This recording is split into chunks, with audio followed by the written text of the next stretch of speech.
good morning. Welcome to Lifetalk, you guys. It's a new episode. It's a new episode from a new location. So we told you in the beginning that Jennifer and I usually touch base in the mornings and figure out what we have to do that day. And a lot of times we don't have anything to do.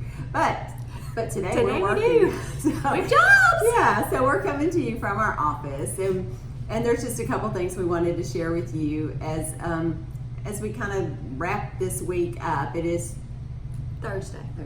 Today's So, Thursday. yeah, and you'll see this tomorrow because We're working. We don't know what day of the week it is. Yeah. We just work.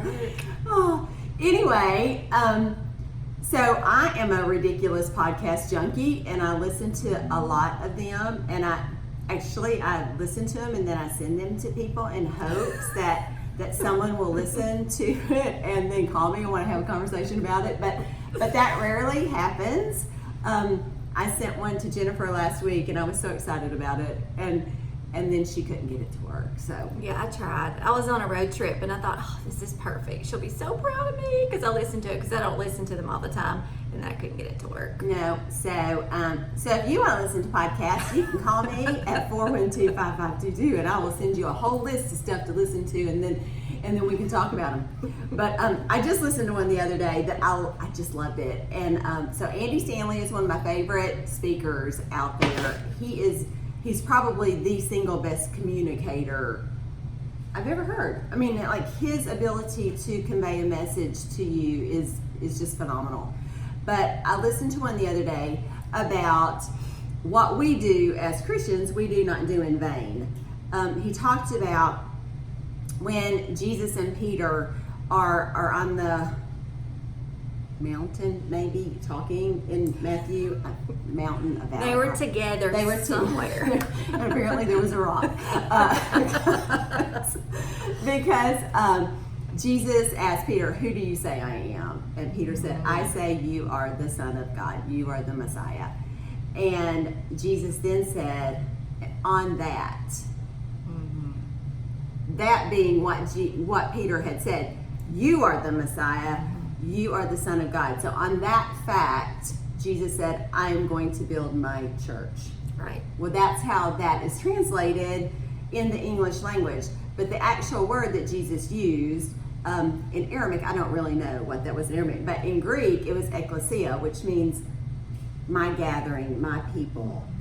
That is what I will build, and the gates of hell aren't going to stop it. Not prevail. No matter what happens. So I just thought that was really beautiful when you stop to think that 2019 years later, we are still the church. We're still the church. We're a part of that, and that is not brick and mortar. Right. That is not a building. That is me. So I signed my husband and I up to just go to things, and he just goes with me. So He's a really good man. He is a good man. I'm just like, get in the car, honey. It's gonna be fun. So I'm not even gonna tell you where we're going. We'll know when we get there. So I signed us up to go to a church leaders conference in Atlanta last fall, and it was phenomenal. But we don't lead a brick and mortar building church anywhere. So we get there, and all these people from all over the world are asking, what church do you lead? We're like, oh, just this one. So I think that point is super valid with what Jesus's point was, that I'm going to build my church, my ecclesia, Right. my gathering, my people, that I'm a church and you're a church, and that's what we're called to be. Well, God calls our body temples.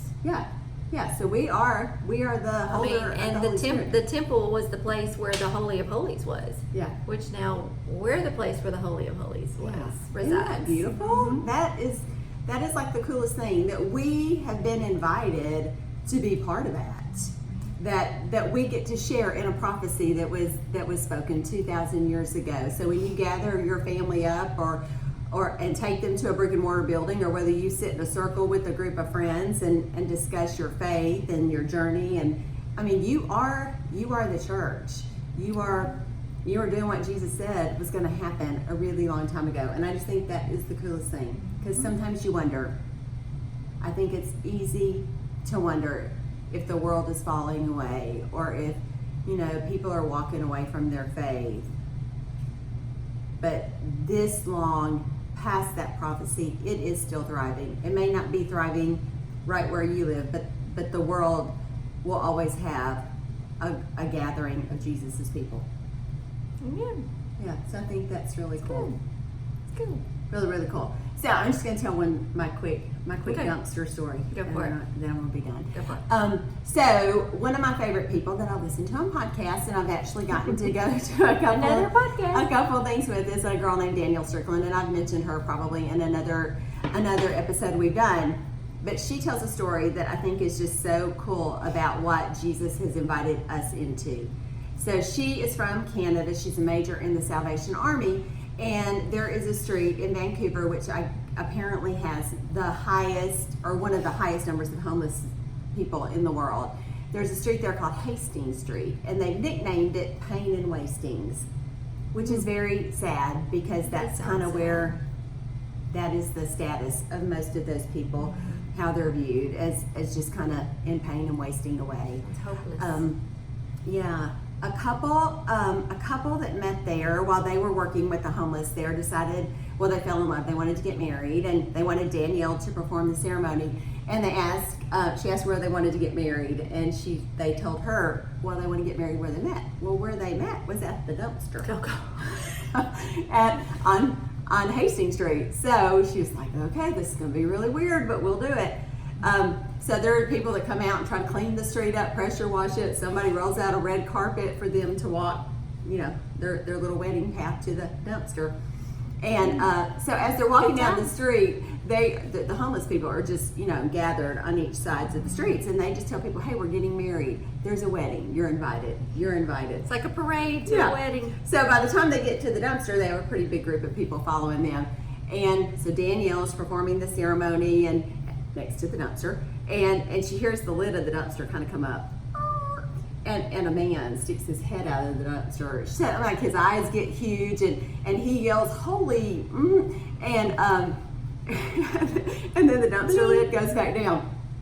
And so after the ceremony was over, she went over to the dumpster and knocks on the wall of the dumpster, and the lid comes back up, and he sticks his head back out, and she says, hey buddy, there's a wedding and a reception happening out here, and you're invited. And that is so beautiful, because no matter where you are in your life, sometimes when you feel like you're in a ditch or a dumpster or on a mountaintop experience, we have all been invited into this crazy relationship, and like Jesus told most of the people that he met, just come and see, check me out. I think we would all find that he is worthy, and that doesn't mean that your life is going to be super cushy and everything, a well-lit, smooth path at all times, but he's with you through all of that. And so, yeah, he just wants you to come and see, come be part of the journey. It's great. I just think that's the coolest thing, and it is cool. No, it's super cool. I wouldn't go back. I mean, there's a lot of times I thought about bailing out on this because things didn't work out the way I wanted or the way I thought they should, or I've gotten disappointed in things, but God's probably never, I mean, I can't even live up to my own expectations of myself, and sometimes I think I put expectations on other humans that aren't realistic. But Jesus says, just come and see. It's true. So anyway, there's your Friday encouragement. Just that when you gather your family up and wherever you go, or Thursday, it's Thursday that you'll see tomorrow. But when you gather your family up and however you worship, you are part of a prophecy. You are part of the plan. You get to be a footnote in the story of God, and that is a beautiful thing. And we'll see the full picture at some point. But so today, you just put one foot in front of you and just know that you're part of it. So, all right. Anyway, thanks you guys.